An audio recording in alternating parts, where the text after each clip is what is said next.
عثمانی میں گھروں کے دروازوں پر 2 کڑے لگے ہوئے ہوتے تھے، ایک چھوٹا اور ایک بڑا۔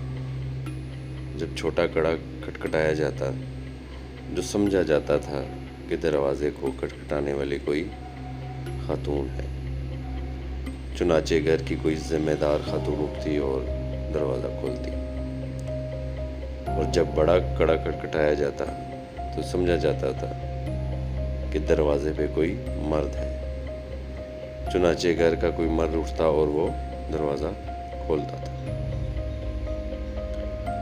اور جس گھر میں کوئی مریض ہوتا اس کے دروازے پر گلاب کا گملہ رکھ دیا جاتا تاکہ وہاں سے گزرنے والے، سامان بیچنے والے اور باہر کھیلنے والوں کو معلوم ہو جائے کہ اس گھر میں مریض ہے، تو وہ بلند آواز سے شور نہ مچا سکا۔ اور جب کوئی مہمان آتا تو اس کے سامنے قہوہ اور پانی رکھتے۔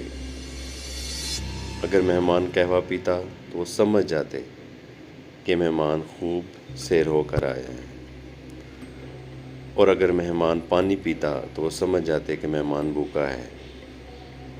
اس کے لیے اچھا کھانا تیار کرتے۔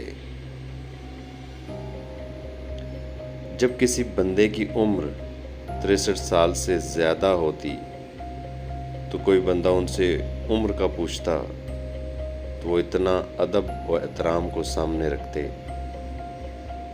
کہتے حد کراس کر گئے ہیں، کیونکہ ہمارے نبی اکرم صلی اللہ علیہ وآلہ وسلم کی عمر بھی 63 سال تھی۔